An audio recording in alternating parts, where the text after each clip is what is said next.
Welcome to this explainer. Today, we're diving deep into the ancient wisdom of traditional Vedic astrology. Specifically, we're going to put on our researcher hats to map out a truly profound karmic journey of personal transformation.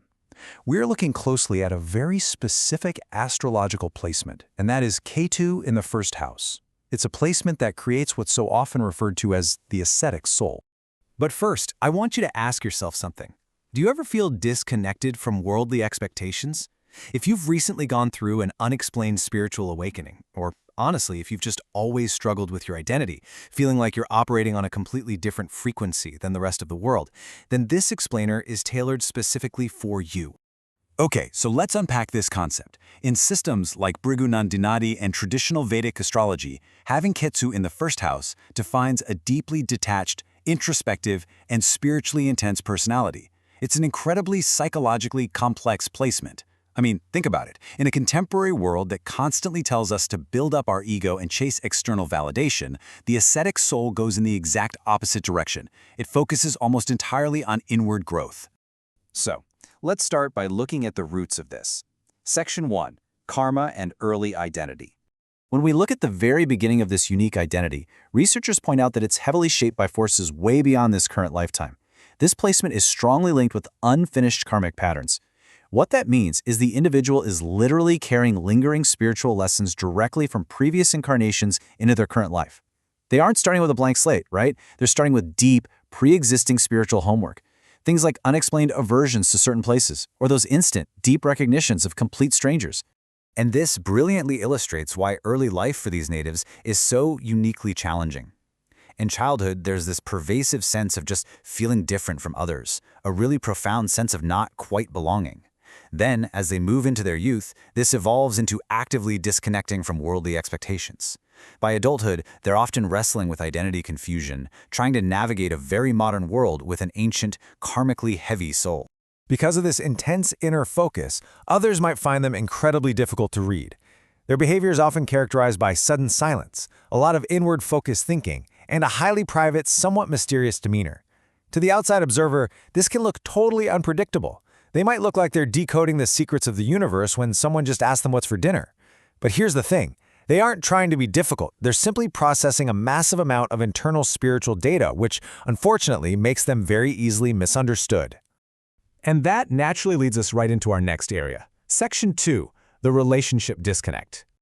To really grasp this interpersonal gap, we kind of have to contrast Ketu with its planetary counterpart, Rahu.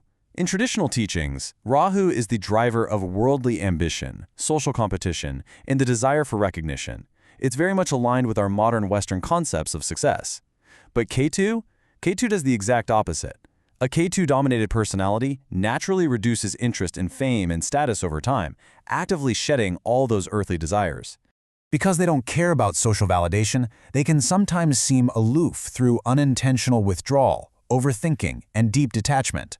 Now, for any partners, friends, or family members out there seeking to understand someone with a Ketu-dominated personality, please know this. This emotional distance and these moments of sudden withdrawal, it's almost never a personal attack against you. It's simply a feature of their deeply introspective nature. They're withdrawing to understand themselves, not to escape you. Which brings us to a really transformative part of the journey. Section 3. Awakenings and Intuitive Power. The crucial point to remember here is that this earthly detachment isn't just a quirky personality trait. It actually acts as a catalyst for a sudden, radical shift. According to the source material, Ketu often triggers incredibly sudden life changes. We're talking unexpected separations, periods of intense isolation, and really deep spiritual awakenings. These aren't gentle transitions either. They are profound, undeniable identity shifts, like waking up one day and realizing your high-powered corporate job means absolutely nothing to you anymore. It's almost as if the universe isolates them, so they have literally no choice but to look inward. But the reward for enduring that isolation, it's remarkable. During these sudden awakenings, individuals often unlock incredible psychic sensitivity.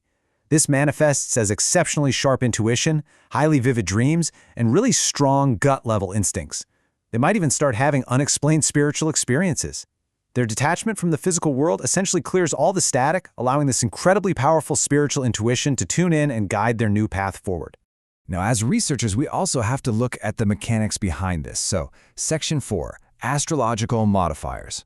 Because, look, from an astrological researcher's perspective, this placement is absolutely not a one-size-fits-all monolithic experience. If we dig deeper into Bhrigu Nandi Nadi interpretation, the exact life results are heavily modified by specific rules. We have to look at Ketu's specific zodiac sign. We have to look at conjunctions, like is Ketu sitting with the moon, Mars, the sun, or Saturn? Are there aspects from benefic planets like Jupiter? And where exactly are Rahu and the Lagna Lord placed? All of these house rulers and planetary aspects basically turn the volume up or down on these core ascetic traits. Finally, let's talk about the ultimate destination here. Section 5, Truth Beyond the Ego. Over time, the true spiritual lesson of Ketu really emerges as a three-step journey. Step 1, the native experiences that profound, sometimes even painful detachment we discussed earlier. But Step 2 is where the magic happens, learning to surrender the need for control and social validation. By doing so, they reach Step 3, attaining deep self-awareness. Consider the stories of former executives who just abandoned their massive wealth to live simply, finding way more profound joy in quiet contemplation than they ever did in boardrooms. They turned their feeling of being misunderstood into an absolute mastery of their inner landscape. It all culminates in this beautiful realization, the search for truth beyond ego and material identity. This directly contrasts with contemporary views of individual selfhood that demand we build a loud, visible ego. The ascetic soul's ultimate journey is simply finding the unvarnished, quiet truth beyond our worldly masks.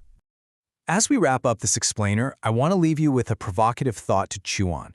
If you've been feeling disconnected, or if you're going through sudden isolating shifts, ask yourself, are your unexpected life changes and feelings of distance actually just Ketu pushing you toward your ultimate self-discovery? Because perhaps you aren't lost at all. Perhaps you're exactly where you need to be to find your deepest truth. Thank you so much for joining me on this journey into the ascetic soul. Keep questioning, keep learning, and I'll see you in the next explainer.